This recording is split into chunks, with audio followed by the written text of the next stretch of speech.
than just running out to the bushes and bouncing around a little bit. That's also different than a fair. It's necessary to negotiate a marriage between two families in the community at large because of someone owns the goats, someone owns the water, someone owns the pastures, or at least has hereditary claim to them. And that has to be managed throughout. This is my child. My child can have my goats when I die. This is my water. I can draw water from this well. It goes to my sons when I die. Things like that. Hereditary rights have to be negotiated through marriage because you have to prove whose child you are.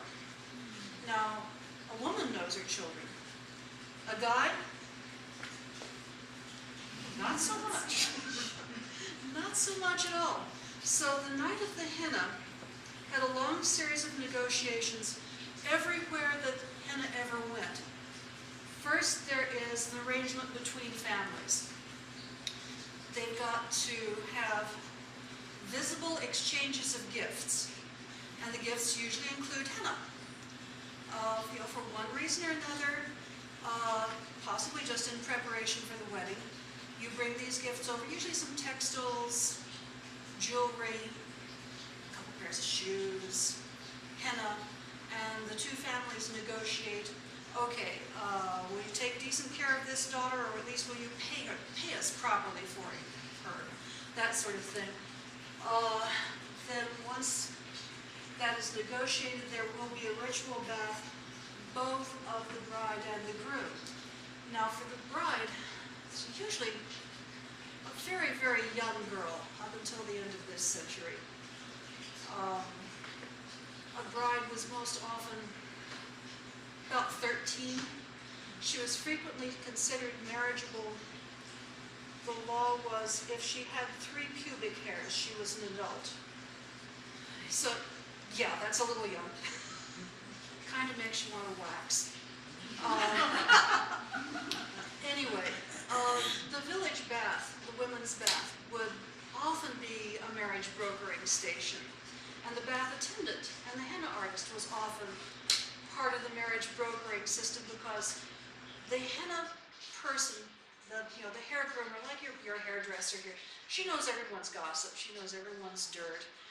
And if it's with a women's bath, you not only know everyone's dirt, you've seen it. You know if the girl is starting to get breasts. You know if someone's got a daughter that's her hips are widening. You know the women in the group. You know who's pregnant. You know who's not pregnant. Everyone knows everyone's business at a level we can only imagine. When you get down to the night of the henna, that's when a girl gets really impressed with her position in the family. She's got to sit quite still for a long time. Her feet are going to be henned, her hands are going to be henned. It's a girl who's wearing probably 70 pounds of bridal jewelry and clothing. And to get all of this henned, you have to sit still for a good 4 hours, and some of the ceremonies are up to several days.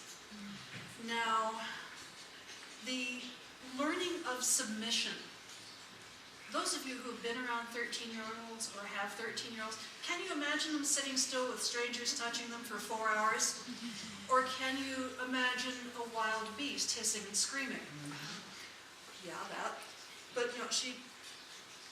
when I read the descriptions, every woman in the family is offended if they don't get to do at least one of her braids.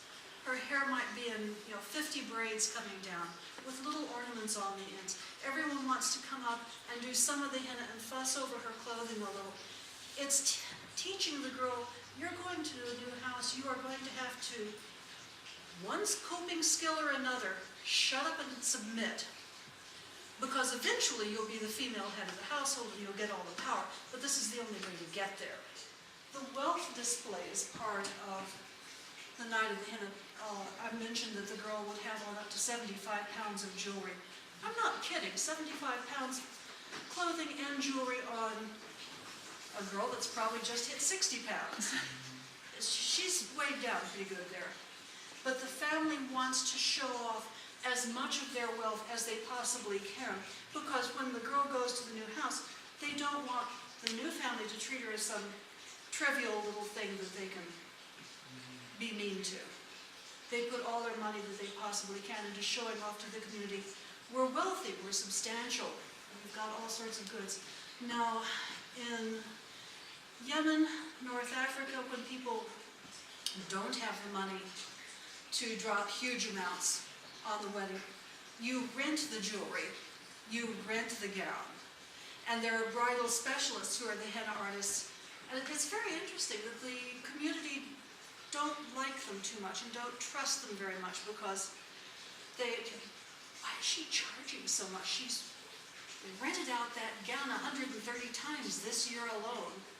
But they've got to have the finest and the best. In the Moroccan ones, they have these big fancy pieces of cloth, like the henna artist will have, say, 40 pieces of cloth at her disposal.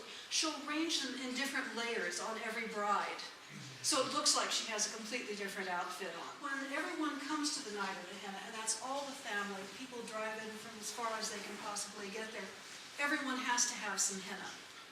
Now, one thing is, it's like that voting thing where you've got the mark on your finger. Everyone sees that this woman is married to this guy. Everyone has a mark saying, yes, we have seen this. What does this do? This means if you see the guy with someone else, you get to go yell at him. If you see the girl with someone else, you get to go yell at her. You have witnessed the marriage. That's what makes it so different than just running off and rustling around in the bushes a little bit. And then, now that you have witnessed the marriage, all of the children that come from that union are legitimate heirs. That really makes a difference in whose goats belong to whom. You've got to have some way to prove whose goats they are if someone went and died. And Night of the Henna is a very important part of this. We saw the wedding, we saw them to get together, they get the goats.